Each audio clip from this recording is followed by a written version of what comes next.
오늘은 우리가 2월 첫 번째 주일을 맞습니다. 2022년도를 시작한 지가 얼마 되지 않은 것 같은데 벌써 첫 달이 지나가고 2월의 첫 번째 주일을 맞습니다. 지난 주간의 설 명절 연휴 여러분 잘 보내셨어요? 네. 또 지난 금요일 같은 경우에는 또 입춘 24절기 가운데 입춘이 있었습니다. 이제 봄이 아마 다가올 것 같아요. 그런데 며칠 사이에 또 한파가 찾아와서 다시 한번 움츠러들게 합니다. 또 변종 바이러스로 인해 가지고 계속적으로 확산이 되고 있는 상황이라 또 조심스러운 마음이 많이 드는 시기이기도 한 것 같습니다. 그런 와중에서도 오늘도 복된 주일을 맞이해서 주 앞에 참 잘 오셨습니다. 주께서 여러분들에게 은혜와 평강으로 함께 해주시기를 축복합니다. 오늘은 영적인 전투에 대하여 함께 여러분과 말씀을 나누려고 합니다. 우리 각자가 신앙 생활을 하면서 영적인 전투에 대하여 인식하고 대처하는 것, 이것은 우리 각자의 신앙의 성숙과 성장에 있어서 매우 중요한 것입니다. 이와 마찬가지로 우리가 이루는 교회가 매일매일 영적인 전투에 임하고 있다는 사실들을 잘 인식하고 대처하는 것 역시 교회의 성장과 성숙에 있어서 매우 중요하다는 것을 기억하면 좋겠습니다. 오늘 우리는 다윗의 이룬 나라, 다윗 왕국의 승전 기록을 함께 살펴보려고 합니다. 살펴보면서 저와 여러분이 매일 수행하는 영적인 전투에서 어떻게 하면 승리할지를 함께 배우는 시간을 가지려고 합니다. 오늘도 주께서 우리에게 주시는 말씀을 우리 각자에게 주시는 하나님의 말씀으로 잘 받아서 성령의 음성을 들으시고 또 그 음성에 순종해서 약속된 복을 함께 누리게 되기를 바랍니다. 먼저 다윗 왕국의 승전 기록에 관한 내용들을 한번 살펴봅니다. 이스라엘 역사에 있어서 가장 절정을 이룬 시대를 꼽으라 한다면 주저할 것 없이 다윗이 다스렸던 때라 말할 것입니다. 다윗은 자신의 시대를 빛나게 했습니다. 그뿐만 아니라 그 빛나게 한 그 나라를 다음 시대에 잘 계승해 주는 역할을 했습니다. 그가 나라를 다스릴 때는 외적인 면만이 아니라 내적인 면에 있어서도 대단히 훌륭했음을 보여줍니다. 외적으로 다윗은 이스라엘 사방에 있는 모든 대적들과의 싸움에서 늘 승리했습니다. 내적으로는 하나님의 뜻이 그가 다스리는 왕국 안에 잘 확립이 되도록 온 힘을 기울였습니다. 18장 14절 말씀에 보면은 이런 말씀이 있어요. 다윗이 온 이스라엘을 다스려 모든 백성에게 정의와 공의를 행했다. 이런 표현이 나타납니다.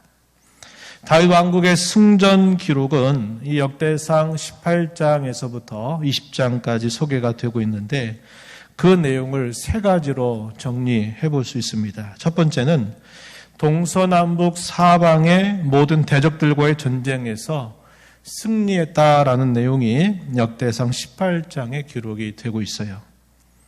서쪽으로는 블레셋 나라가 위치하고 있고요. 동쪽으로는 모압과 암몬 나라가 위치합니다. 또 남쪽으로는 에돔 나라가 위치하고 있고 북쪽으로는 소바라고 하는 나라가 위치해 있습니다. 이런 나라들과의 모든 전쟁에서 다윗은 항상 승승장구했다 하는 것을 알려주고 있습니다. 역대상 18장 1절로부터 3절 말씀에 보면은 이렇게 소개를 해줍니다. 그 후에 다윗이 블레셋 사람들을 쳐서 항복을 받았다. 이 블레셋 서쪽에 위치하고 있는 나라라 그랬죠. 18장 2절 가서 보면은 동쪽에 있는 모압을 침해 모압 사람이 다윗의 종이 되어 조공을 바쳤다. 이렇게 표현합니다.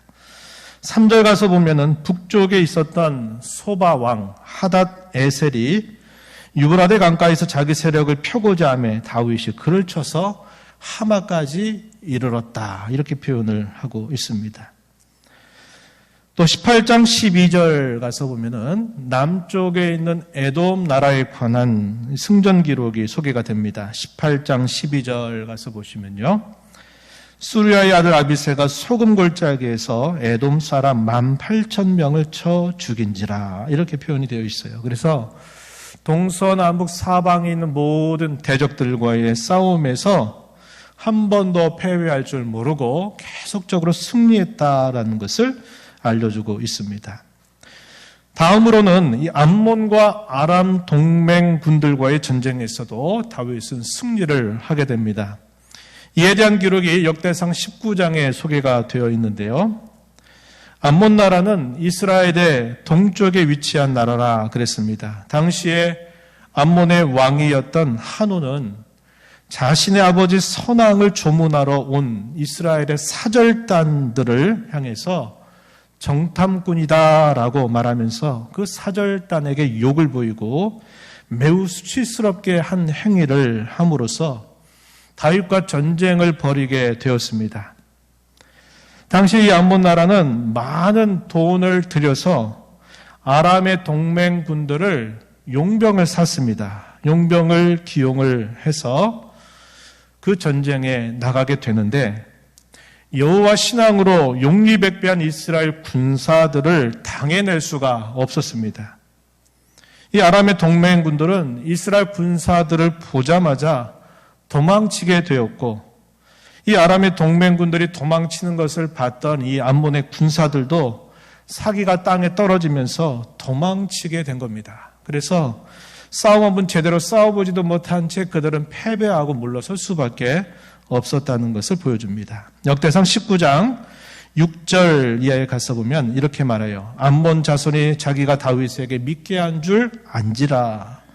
한운과 암몬 자손은 더불어 은 1000달란트를 아람 나하라임, 아람 나아마와 소바에 보내 병과 마병을 상 4대, 병거 32,000대, 그리고 마아가 왕 그의 군대를 고용하였다. 쉽게 말하면 돈을 주어서 외국의 군사들을 사들인 겁니다. 그래서 이스라엘과 전쟁을 벌인 것이죠. 그런데 15절 가서 보면 19장 15절 가서 보면 이렇게 말합니다. 암몬 자손은 아람 사람이 도망함을 보고 그들도 요압의 아우 아비새 앞에서 도망하여 성읍으로 들어간지라. 이에 요압이 예루살렘으로 돌아오니라. 이렇게 기록이 되어 있습니다. 전쟁을 제대로 벌여보지도 못한 채 이스라엘의 군사들을 보자마자 무서워가지고 이 용병들이 도망을 치게 되니까 그걸 지켜본 이 아람의 군사들도 이거 싸워도 안 되겠다 판단하고는 결국 그들도 도망치게 되는 일이 있게 되었다고 말해줍니다. 그러자 이번에는 또 하나의 전쟁이 일어나게 되는데요. 이 아람 사람들이 용병으로 해서 이 이스라엘과 전쟁을 벌였는데 싸움 한번 싸우지 못하고 뒤로 물러서니까 이제는 제대로 한번 붙어보자 하는 마음을 갖습니다. 그래서 아람 나라와 이스라엘과 전쟁이 벌어지게 되는데요. 당시의 강대국이었던 이 아람은 작은 이스라엘과 전쟁에서 싸워보지도 못하고 패한 것을 분하게 여기게 돼서 그래 이번엔 제대로 한번 전쟁 붙어보자 이렇게 하고서는 군사들을 동원해서 이스라엘을 침략을 하게 되었습니다. 역대상 19장 16절 말씀에 보면은 아람 사람이 자기가 이스라엘 앞에서 패하였음을 보고 사신을 보내 강 건너편에 있는 아람 사람을 불러내니 하다네셀의 군대 사령관 소박이 그들을 거느린지라 이렇게 표현되어 있습니다. 이젠 제대로 우리와 한번 붙어보자 이렇게 해서 전쟁을 벌이게 된 것입니다. 하지만 역시 그 전쟁에서 이 아람의 군사들은 패배를 하게 됩니다. 그리고 어떻게 하냐면 다윗과 더불어서 화친조약을 맺습니다.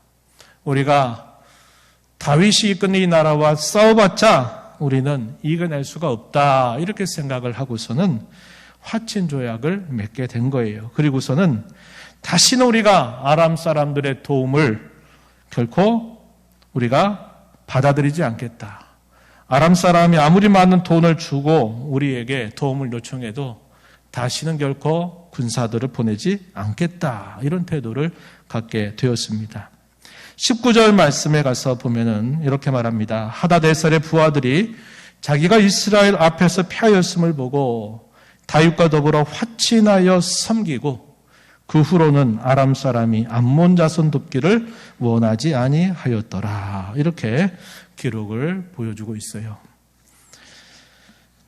마지막으로 우리가 세 번째 확인한 내용은 20장, 오늘 우리가 읽은 본문을 포함한 내용입니다. 역대상 20장에 가서 보게 되면은 다윗 왕국의 승전은 그 이후에 암몬의 랍바를 점령하게 된 일, 그리고 블레셋과의 잦은 전쟁 속에서 계속되었음을 보여주고 있습니다. 역대상 20장의 기록에 표현이 되었는데 오늘 우리가 읽은 1절부터 3절에 있는 내용은 암몬에 속해 있었던 랍바 지역을 마침내 점령하게 되는 승전 기록이 표현이 되어 있습니다. 그런데 이 역대상 20장의 내용과 함께 병행을 이루고 있는 사무엘 하의 말씀을 비교해 보게 되면 여기에는 큰 변화가 있었다는 것을 알게 됩니다. 어떤 변화가 있었을까요? 암몬과의 전쟁 이전에 다윗의 범죄 사건이 있게 됩니다. 그 범죄 사건이 있고 그에 따른 징계 사건이 있었다는 것을 보여주고 있습니다. 이 내용은 사무엘하 11장 1절부터 12장 25절까지 소개가 되어 있어요. 그럼에도 불구하고 암몬과의 전쟁을 하게 되는데 이 전쟁에서 이스라엘은 또다시 승리를 거두게 된 것입니다. 암몬의 랍바를 점령하게 된 사실이죠. 이 내용이 오늘 우리가 읽은 본문 1절로부터 3절에 표현이 되어 있습니다. 1절에 보면 이렇게 표현되어 있어요. 해가 바뀌어 왕들이 출전할 때가 되매 요압이 그 군대를 거느리고 나가서 암몬 자손의 땅을 격파하고 들어가서 랍바를 에워쌌다. 요압이 랍바를 쳐서 함락시켰다. 이렇게 보여줍니다. 다윗은 그 소식을 듣고 그 왕이 썼던 왕관을 자기의 머리에 썼다고 표현합니다. 2절 말씀에 보면은. 근데 무려 그 왕관의 무게가 금 1달란트 정도가 되는 무게를 가지고 있을 만큼 큰 왕관이었다는 것을 보여주고 있어요. 이 왕관을 썼단 말은 무슨 말입니까? 완전한 승리를 이뤄냈다라는 것을 보여주는 상징적인 모습입니다. 3절 가서 보면은 이렇게 말합니다. 3절 끝에 가서 보면은 다윗이 모든 백성과 함께 예루살렘으로 돌아오니라 이렇게 표현되어 있어요. 이에 대한 기록이 3절까지 표현이 된 다음에 이제 본문 말씀 뒤에 이어지는 이야기는 블레셋과의 잦은 전쟁 속에서도 이 다윗은 계속적으로 승리했다라는 사실을 보여주고 있습니다. 그 내용이 4절로부터 6절에 표현이 되어 있어요. 4절 한번 보실까요? 이렇게 말합니다. 이후에 블레셋 사람들과 게셀에서 전쟁할 때 후사 사람 삽부게가 키가 큰 자의 아들 중에 10배를 쳐 죽이며 그들이 항복하였다.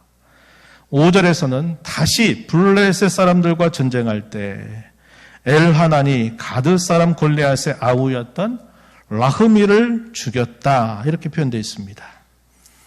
6절 가서 보면 또 가드에서 전쟁할 때 그곳에 키 큰 자 하나는 손과 발에 가락이 6개씩 해서 모두 24개를 가지고 있는데 그도 키가 큰 자의 수생이다. 근데 그도 역시 그 전쟁에서 죽게 되었다라는 것을 말해줍니다. 이 말은 이스라엘 나라와 블레셋 나라가 여러 차례 전쟁을 벌이게 되지만 이 블레셋 나라가 이스라엘을 당해내지 못하고 계속적으로 패배했다는 것을 말해주고 있는 것입니다. 이 말씀을 또 우리가 사무엘하의 말씀과 함께 비교해서 보게 되면 여기에는 더 많은 내용들이 생략되고 있다는 것을 확인하게 돼요. 사무엘하 13장 1절에서부터 무려 21장 14절까지의 내용이 싹 생략이 된 채 이 역대상 20장에서는 블레셋 전쟁에 대한 승리 이야기를 해주고 있는 거예요. 이 생략된 내용에 뭐가 있을까? 먼저 간단하게 말씀을 드리면 다윗 왕가에 벌어진 많은 재화, 국가 전복 사건들이 이 생략된 내용 안에 표현이 되어 있다 하는 겁니다. 이 부분에 대해서는 잠시 후에 좀 생각을 해보도록 해요. 이러한 생략된 이야기 속에는 여러 가지 문제들이 많이 있었다는 것을 보여줘요. 그럼에도 불구하고 전쟁을 하게 될 때 그 전쟁에서 절대로 패배하지를 않았다 하는 것을 우리가 알고 있는 성경은 보여주고 있다는 겁니다. 이 내용이 우리가 잠시 짚어본 것처럼 역대상 18장에서부터 20장까지 모든 승전 기록들이 다 기록이 되고 있다 하는 것입니다. 오늘 주보에 나타나 있는 순서와 좀 반대로 승리의 공식 같은 이야기가 하나 만들어졌어요. 다윗 왕국은 싸우는 족족마다 계속 승리하였고 패배하지를 않았습니다. 그래서 마치 전설적인 이야기 혹은 승리의 공식이 만들어질 정도였습니다. 그럼 이 승리의 공식 혹은 전설적인 이야기, 그게 뭘까요? 이런 이야기입니다. 다윗 왕국과 우호적인 관계 혹은 좋은 관계를 맺는 나라들은 평화를 누리게 되지만 다윗 왕국과 적대적인 관계를 맺는 나라는 낭패와 화를 당한다 하는 이야기입니다. 그 당시 이 다윗 왕국이 얼마나 강성했고 그 왕국이 얼마나 견고했는가를 분명하게 보여주는 겁니다. 싸우는 족족마다 진 적이 없어요. 다 승리를 일구어냈다 하는 것입니다. 그래서 마치 이런 속담 같은 이야기가 만들어질 정도였다는 거예요. 다윗 왕과 가까이 지내면 아무런 문제가 없지만 그 왕에 대하여 우리가 적대감을 가지고 그를 대항한다면 반드시 실패하게 되고 만다. 이것을 보여주고 있다고 하는 것입니다. 얼마나 멋진 이야기입니까? 이기는 경험하는 것, 승리하는 경험은 참 짜릿한 것입니다. 그리고 그것은 매우 소중한 것이에요. 이 경험이 또 하나의 승리를 안겨다주는 원동력이 되기도 하는 것입니다. 한번 이겨보면 그 다음에 또 있을 때 이번에도 또 이길 수 있겠다는 자신감이 생겨나는 겁니다. 그런데 패배하고 또 패배해보세요. 그럼 그 패배감에 젖어서 다시 뭔가를 싸워 승리하려고 하는 마음을 갖기가 정말 어려운 것이에요. 그래서 이기는 경험을 하는 것은 그만큼 소중하다 하는 겁니다. 안 됐던 것들이 한번 됐던 경험이 하나의 발판이 돼서 그 다음 계속적으로 이루어내는 경험을 할 수 있는 원동력이 되기도 한다는 것이죠. 승리의 경험이 계속 쌓여서 무패행진을 계속한다면 이것처럼 멋진 일이 어디 있겠습니까? 다윗이 다스린 나라가 바로 그러했다 하는 것을 우리는 보게 되는 것입니다. 그렇다면 이렇게 다윗이 전쟁하게 될 때마다 늘 승리할 수 있었던 원동력이 무엇이었을지 우리가 한번 살펴보려고 합니다. 다윗은 오랜 시간 동안 연단과 훈련을 받은 사람이죠. 그래서 그는 승리와 패배의 갈림길이 무엇인가를 바르게 잘 알았습니다. 그럼 그 승리와 패배의 갈림길이 무엇인가? 그것은 하나님께서 함께 하시는 전쟁이라면, 하나님이 함께 하시는 싸움이라면 언제나 거기에는 승리가 따라온다는 것을 그는 분명히 알았습니다. 반대로 하나님이 함께 하시지 않는다면 그 어떤 싸움이나 전쟁에서 승리할 수 없다는 것을 그는 너무나 잘 알고 있었다 하는 것입니다. 역대상 18장 6절 그리고 11절 말씀 하반절에 보면은 이런 표현이 나타납니다. 역대상 18장 6절 하반절 보면 이렇게 말해요. 다윗이 어디로 가든지 여호와께서 이기게 하시니라. 13절에서도 역시 거의 비슷한 표현입니다. 다윗이 어디로 가든지 여호와께서 이기게 하셨더라. 이렇게 표현되어 있습니다. 그가 어떤 경우를 만나든지 어떤 나라와 전쟁이 붙든지 그 나라가 군사가 많든지 적든지 강하든지 그렇지 않든지 상관없이 항상 그가 싸우는 그 전쟁에 여호와께서 그 전쟁에 승리하도록 해주셨다. 이렇게 표현을 해주고 있는 것입니다. 다윗은 이런 고백을 올린 바가 있어요. 시편 33편 16절부터 19절 말씀에 보면은 그가 이런 고백을 하나님 앞에 올려 드렸던 때가 있습니다. 이렇게 말합니다. 많은 군대로 구원 얻은 왕이 없으며 용사가 힘이 세어도 스스로 구원하지 못하는도다. 17절 보면 구원하는 데에 군마는 헛되며 군대가 많다 하여도 능히 구하지 못하는도다. 이렇게 말합니다. 많은 군대, 강력한 힘을 가진 용사, 또 군마, 군대, 이 많은 것들이 있다 할지라도 그것이 그 싸움의 승리를 가져다 주지 못한다고 그는 확고하게 고백하고 있다고 하는 것입니다. 반면에 18절 19절에 보게 되면 여호와는 그를 경외하는 자, 그의 인자하심을 바라는 자를 살펴서 그들의 영혼을 사망에서 건지시고 그들이 굶주릴 때에는 그들을 살리신다라고 말함으로써 어떠한 싸움이나 어떠한 전쟁에서 승리할 수 있는 유일한 길은 하나님이 그렇게 해 주셔야만 된다 하는 사실을 그는 고백하고 있다 하는 겁니다. 승패의 갈림길이 무엇인가를 너무나 잘 알았던 다윗은 항상 어디에 힘을 쏟았을까요? 승리하는 쪽에 그 원인이 무엇인가를 알고 그 일에 힘을 늘 쏟았다는 것을 우리는 알게 되는 것입니다. 승리의 결과는 짜릿하고 기분 좋고 참 기쁜 일이지만 우리는 그렇게 이르는 과정을 주목해야 합니다. 승리보다도 더 우선해야 할 것이 있다고 하는 말이에요.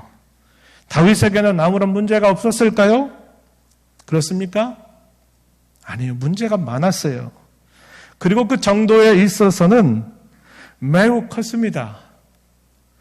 우리라도 다윗과 같은 범죄, 다윗과 같은 문제거리를 우리라도 그런 경험을 안 할 수도 있어요. 그만큼 다윗이 경험했던 이 문제거리는 대단히 컸다고 하는 것입니다. 그럼에도 불구하고 아까 우리가 확인했던 것처럼 그런 문제거리가 많았음에도 불구하고 전쟁에 나아가서는 항상 승리를 일궈냈다고 하는 겁니다. 그 전쟁이 승리할 수 있었던 것은 하나님이 그와 함께 하셨기 때문이라는 것을 우리가 살펴보았어요. 문제가 많았고 문제가 상당히 컸습니다. 우리가 읽었던 역대상 20장에 소개되고 있는 암몬과의 전쟁 이야기, 그리고 이어지는 블레셋과의 전쟁 이야기 사이에는 생략된 내용들이 많았다는 것을 제가 조금 전 말씀드렸죠. 그 생략된 내용이 상당한 문제거리였는데 그게 무엇일까요? 생략된 이야기는 크게 두 가지로 정리할 수 있어요. 첫 번째 이야기는 뭐냐면 밧세바 간음 사건. 그 간음으로 인하여 밧세바가 임신을 하게 되죠. 그 소식이 다윗에게 알려지게 됩니다. 다윗이 어떤 일을 했을까요? 그 사실을 숨기기 위해서, 밧세바가 임신한 사건을 가리기 위해서 그의 남편이었던 우리아를 가까이 하려고 애를 씁니다. 그런데 충신이었던 우리아는 그 아내와 함께하는 시간들을 거절하고 군사들과 더불어 함께 보내는 것입니다. 그랬더니 다윗이 어떻게 했나요? 요압에게 명령을 내려서 저 우리아를 가장 전쟁의 최전방으로 내보내라. 그리고 뒤로 빠져라. 이렇게 명령을 내립니다. 그러니까 이 밧세바의 남편이었던 우리아는 전쟁 속에서 용사였음에도 불구하고 결국 그 전쟁에서 전사하게 된 겁니다. 그리고 모든 일들이 조용히 지나가는 줄 알았어요. 그런데 하나님이 어떻게 하십니까? 그의 죄를 낱낱이 드러내시죠. 선지자 나단을 보내서 그의 모든 죄를 드러내시는 겁니다. 그리고 임신했던 그 아이는 결국 하나님이 데려가셔요. 이런 사건이 기록되고 있다는 겁니다. 이 이야기가 사무엘하 11장 1절로부터 12장 25절에 소개가 되고 있어요. 우리 너무나 잘 아는 이야기죠. 이런 이야기, 굉장히 문제가 되는 이야기다 하는 겁니다. 또 하나의 이야기는 어떤 이야기냐면요. 다윗에게 내려지는 징계인데 다윗 자신에게만이 아니라 그의 자식들 간에 죽이고 싸우는 이런 일들이 집안에서 벌어지게 하신 것입니다. 왕가에 내려진 재화입니다. 그리고 더 나아가서는 우리가 잘 아는 이야기 하나 있죠. 어떤 이야기입니까? 다윗이 그토록 사랑했던 아들 압살롬이 오랫동안 반역을 계획하다가 어느 순간 반역을 하면서 나라를 전복시키는 사건을 일으키게 된 것입니다. 그 전쟁에 싸워봤자 같은 동족들이 죽는다 생각했던 다윗은 그 왕궁을 버려둔 채 도피를 하게 되죠. 그러면서 여러 가지 많은 일들이 있게 된 기록들, 이 이야기가 사무엘하 13장 1절로부터 21장 14절까지 기록이 되고 있다 하는 겁니다. 이게 얼마나 그에게 힘겨운 문제였는지는 우리가 너무나 잘 아는 이야기입니다. 그럼에도 불구하고 이런 크나큰 문제거리가 있음에도 불구하고 이 역대상 20장에서는 그러한 내용들을 싹 생략해 버렸어요. 생략된 이야기는 결코 가벼운 이야기들이 아닙니다. 상당히 무겁고 심각한 이야기들이죠. 하나님 앞에서 큰 문제거리였습니다. 그것이 큰 문제거리로 계속 남았다면 그 이후에 벌어지는 전쟁에서 결코 승리를 보장할 수가 없었어요. 왜 그럴까요? 큰 문제거리로 하나님이 다윗과 함께 하지 않으신다면 그 전쟁은 반드시 패배하게 되는 일이 당연한 일이기 때문이었습니다. 그럼에도 불구하고 우리가 읽은 이 역대상 20장의 내용은 계속적으로 승리했다고 하는 기록을 우리에게 남겨주는 것은 그에게 크나큰 심각한 문제들이 일어났음에도 불구하고 그 문제가 문제거리로 남아있지 않았다는 것을 보여주고 있다고 하는 것입니다. 문제를 더 이상 문제가 되지 않게 대처했던 다윗의 모습이 있었기 때문에 그 부분을 다 생략을 하고 그 이후의 전쟁 속에서도 다윗은 여전히 하나님이 함께 하시는 전쟁으로 승리했다라는 것을 보여주고 있는 것입니다. 그렇다면 다윗이 참 무겁고 큰 문제거리, 그것을 그는 어떻게 대처했을까요? 두 가지를 저는 여러분들에게 제시하려고 합니다. 하나는 죄와 징계에 대한 그의 태도에 대한 것입니다. 그는 죄에 대하여서는 회개를, 그리고 그에게 내려지는 징계에 대해서는 그 징계를 수용하고 철저하게 감당하는 자세를 일관하였습니다. 자신이 범한 죄에 대해서는 참되고 진실하게 회개하며 오직 하나님의 변치 않은 인자와 긍휼에 호소하며 그 하나님의 인자와 긍휼을 붙들었습니다. 또한 그 자신에게 내려지는 징계에 대해서는 마땅히 받을 것으로 그것을 수용하고 감당하려고 하는 자세를 가졌습니다. 만약 이 문제를 어설프게 대처한다면 이 문제는 원수마귀의 노략거리로, 원수마귀의 회방거리로, 원수마귀의 조롱거리, 고속거리가 되어서 끊임없이 그를 괴롭혔을 것이다 하는 것입니다. 그렇다면 그가 그런 가운데서 수행하는 전쟁에서 그는 승리를 보장할 수가 없었을 것이다 하는 것입니다. 다윗은 그것을 너무나 잘 알고 있었기 때문에 죄에 대하여서는 철저하게 회개하고 자신에게 내려지는 벌과 징계에 대해서도 그는 그것을 철저하게 받아들이면서 감당하려고 하는 태도를 취했다고 하는 것입니다. 그렇게 함으로써 문제가 발생됐고 그 문제가 컸지만 그 문제가 계속적으로 그의 삶의 문제거리가 되지 않도록 그 문제를 말끔하게 정리했다고 하는 거예요. 이게 중요하다 하는 것입니다. 또 하나는 뭘까요? 그는 어떤 상황 속에서도 결코 하나님을 떠나지 않고 하나님을 붙들었어요. 하나님을 의지했다고 하는 말입니다. 본성상 죄를 범하면 누구든지 간에 도망치고 싶어 하게 마련입니다. 사람들이 왜 범죄하고 그 범죄 현장을 떠날까요? 내가 걸린다, 내가 붙잡힌다 하는 것에 대한 두려움 때문에 그 범죄 현장을 떠나는 것입니다. 자기의 범죄가 드러나려고 하면 어떻게든지 거기를 은폐하려고 온갖 일을 다 해요. 왜 그럴까요? 그 범죄로부터 자신을 떼어내려고 하는 그 본성이 작동하기 때문에 그런 것입니다.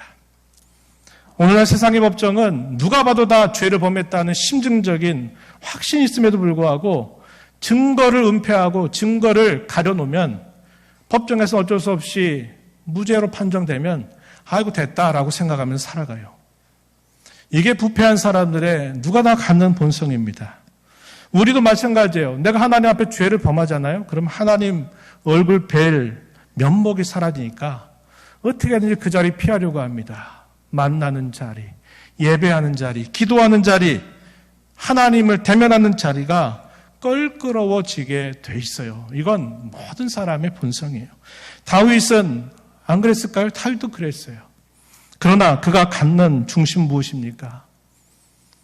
도망치는 것이 상책이 아니라고 생각한 거예요. 사람들은 하나는 알지만 둘은 몰라요. 하나는 피했다 싶어서 됐다 생각하지만 둘은 뭡니까? 그게 계속 그의 마음에 있어서 그것이 자기를 계속 짓누른다는 것을 생각하지 않고 어떻게든지 도망치면 된다고 생각해요. 다윗은 그런 태도를 거절합니다. 내가 하나님 앞에 죄를 범했다고 여기고서는 내가 다른 어느 누구가 아니라 내가 범했던 그 죄를 아시는 하나님 앞에 가져가서 자기는 하나님을 떠나지 않고 죄에 대해서는 회개하고 징계에 대해서는 받겠다고 말하면서 하나님 앞에 나아가는 겁니다. 자신을 향해서 진노하시는 하나님, 자신을 향해서 벌 주시는 하나님 앞에 그는 나아가는 겁니다. 그리고 그 하나님을 의지하고 붙드는 자세를 가져요. 이것이 대단히 중요한 신앙의 자세임을 우리는 배워야 합니다. 지금까지 나눈 말씀, 이 교훈을 이제 우리 영적인 전투에 한번 적용해 보려고 합니다. 먼저 영적인 전투가 무엇인가를 잘 이해하는 것이 중요할 것 같습니다. 영적인 전투는 내가 그리스도인이 되는 순간부터 시작이 되었고 지금도 계속되고 있다는 사실을 알아야 합니다. 이 전투를 두고 뭐라고 표현하냐면 화해할 수 없는 싸움이다라고 표현을 하는 것입니다. 이런 영적인 전투는 다양한 방식으로 벌어지고 있어요. 영적인 전투는 시간이나 공간, 때와 상황과 상관없이 늘 벌어지고 있다는 것을 아는 것이 중요합니다. 우리 자신이 가지고 있는 기질이나 성격, 내가 가지고 있는 강점과 약점, 거기에서만이 아니라 우리의 일상적인 일과 사건을 통해서도 그 전쟁은 벌어지고 또 특별하게 발생되는 일과 사건들 속에서도 영적인 전쟁은 벌어지고 있다고 하는 것입니다.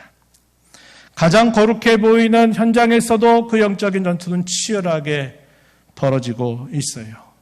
여기서만큼 아니겠지 싶은 곳에서도 역시 영적인 전쟁은 벌어지고 있어요. 내 성격이나 기질의 약점들을 타고 들어와서 그걸 가지고 또 우리로 쓰러뜨리는 공격은 계속 우리에게 벌어지고 있는 것입니다. 내가 자신이 있다고, 난 이것만큼은 잘할 수 있다고 말하는 그 부분에서도 영적인 전투는 벌어져서 우리가 교만의 늪에 빠지게 되기도 하고 한 것입니다. 그래서 이 영적인 전투는 그냥 내가 너한테 전투를 내가 신청한다 그래가지고 공공연하게 들어오는 게 아니라 가장 일상적인 것, 가장 사소한 것, 우리가 느끼는 모든 감정들, 우리의 성격, 우리가 당하는 수많은 일들이 바로 영적인 전투가 벌어지고 있는, 시작되고 있는 현장이라고 하는 것을 우리는 알아야 돼요. 불쑥 성을 내는 거, 불쑥 시기하고 다투는 거, 미워하는 거, 갈라지는 거, 어떤 일들에 우리가 함께 마음을 아파하지 못하는 것, 이런 모든 것들 속에 영적인 전쟁은 나도 알지 못하는 사이에 계속 벌어지고 있다는 것을 아는 것이 대단히 중요합니다. 영적인 전투에서도 대적은 사탄과 우리 안팎에 있는 죄의 세력들입니다. 우리의 대적은 변신술의 귀재예요, 귀재. 얼굴을 가린다 이 말입니다. 어쩔 때는 그 얼굴을 누구에게 가리느냐? 내가 가장 아끼는 사람의 그 얼굴로 변장해서 우리에게 공격을 걸어오기도 합니다. 아주 변신술이 귀재예요. 그래서 우리가 살아가면서 내가 어떤 사람과 다툼이 생기고 어떤 사람과 말싸움이 일어나고 어떤 사람과 갈등이 문제가 생기면 그 문제 속에서도 우리는 그 사람 자체를 미워하고 그 사람을 싫어하는 방향으로 가요. 이것도 뭐 하는 겁니까? 변신술에 속여버리는 거예요. 속아버리는 겁니다. 우리의 싸움의 대상은요, 마귀입니다. 그리고 우리 안팎에 있는 죄의 세력들이에요. 사람 자신과 더불어 싸우면 나가면 벌써 우리는 그 변신술에 속아서 벌써 헛된 대상을 향해서 싸움질을 하고 있는 것이 되는 것입니다. 그래서 우리의 싸움의 대상이 무엇인가를 잘 분간해내는 것이 대단히 중요하고요. 또 그 싸우는 방법에 있어서도 내가 가지고 있는 것으로 싸워서는 결코 이겨낼 수가 없어요. 그것은 하나님이 저와 여러분에게 주신 것을 가지고 싸워야만 이겨낼 수가 있습니다. 이렇게 우리가 대적도 잘 분별하고 싸우는 방법을 안다 하더라도 이 모든 일에 하나님이 함께 하시지 않는다면 우리는 결코 그 싸움에서 승리할 수 없다는 것입니다. 그래서 우리는 늘 힘써야 할 것이 있어요. 전 두 가지를 여러분과 나누면서 말씀을 맺고자 합니다. 하나는 뭐냐면 죄 문제를 대처하는 자세입니다. 죄는 하나님이 함께하는 것을 방해합니다. 죄와 징계에 대처하는 다윗의 자세는 대단히 모범적이었음을 우리는 살펴보았습니다. 우리도 그런 자세를 배워야 합니다. 죄에 관한 한 이렇게 하십시오. 철저하게 대처하십시오. 또한 죄에 관한 한 바르게 대처하십시오. 또 죄에 관한 한 신속하게 대처하십시오. 그 죄를 품고 있는 것만큼 그것은 우리를 괴롭히게 되어 있어요. 그래서 그 죄는 반드시 이렇게 대처하는 자세를 갖지 않으면 제가 아까 말씀드렸듯이 원수 마귀가 그걸 가지고 계속 우리를 공격해 들어와요. 고소합니다. 노력해요. 회방을 놔요. 우리를 하나님과 분리시켜주는 길을 계속 하는 겁니다. 어떻게 해야 될까요? 다윗이 처신했던 것처럼 죄에 대한 태도를 우리가 철저하고 바르고 신속하게 대처하는 자세가 중요하다. 또 하나는 하나님의 편에 서도록 힘쓰자고 하는 겁니다. 하나님의 편에 서는 게 뭘까요? 그분의 뜻과 그분의 생각, 그분의 말씀에 순종하는 데 있음을 기억해야 하겠습니다. 내 생각과 경험, 내 고집, 내 체면, 내 자존심을 꺾고 그분의 뜻을 따라야만 합니다. 그리고 복종하는 일에 힘써야 해요. 부정적이고 안 된다고 말하기 전에 하나님이 하시면 된다고 말하도록 힘을 쓰십시오. 우리는 할 수 없다고 부정적이고 불신앙적인 생각을 버리고 하나님은 하실 수 있다고 긍정적이고 신앙적으로 생각을 하십시오. 옳지 않은 일에 동조하거나 휩싸이지 말고 진리 편에 서서 흔들리지 말고 옳은 일을 붙드십시오. 이것이 하나님의 편에 서는 일입니다. 오늘 우리는 다윗의 승전 기록을 통해서 우리가 당면한 영적인 정투에서 승리하기 위해 무엇을 힘써야 할까를 함께 생각해 보았습니다. 오늘 받았던 말씀을 다시 되새겨 보시기 바랍니다. 승리하기 위해서 하나님 편에 서서 하나님이 우리와 함께 싸워 주시도록 힘쓰고 우리가 죄를 범하게 될 때 주저앉거나 낙심하지 말고 하나님의 얼굴을 피하여 숨지 말고 참되고 진실한 회개와 우리에게 감당해야 될 징계가 있다면 그 징계를 감당하는 자세를 가져야만 한다고 하는 겁니다. 그래서 우리 모두가 승리하는 성도, 승리하는 교회가 되기를 진심으로 바랍니다. 하나님 아버지, 오늘도 저희에게 말씀을 통해서 또다시 저희들 교훈해 주심을 감사합니다. 이 땅에 사는 동안 저희는 전투하는 교회에 속해 있음을 기억하고 날마다 패단명처럼 쓰러지는 자들이 아니라 승리하여 승리의 영광을 주께 돌리는 저희들의 삶이 되도록 저희들을 인도하여 주옵소서. 죄를 범하게 될 때 그 죄에 대하여 철저하고 바르고 신속하게 대처할 줄 알게 하시고 늘 하나님의 편에 서는 것이 무엇인가를 깨달아서 하나님 편에 서기를 힘써 나가는 저희들이 되게 하여 주옵소서. 예수님 이름으로 기도하옵나이다. 아멘.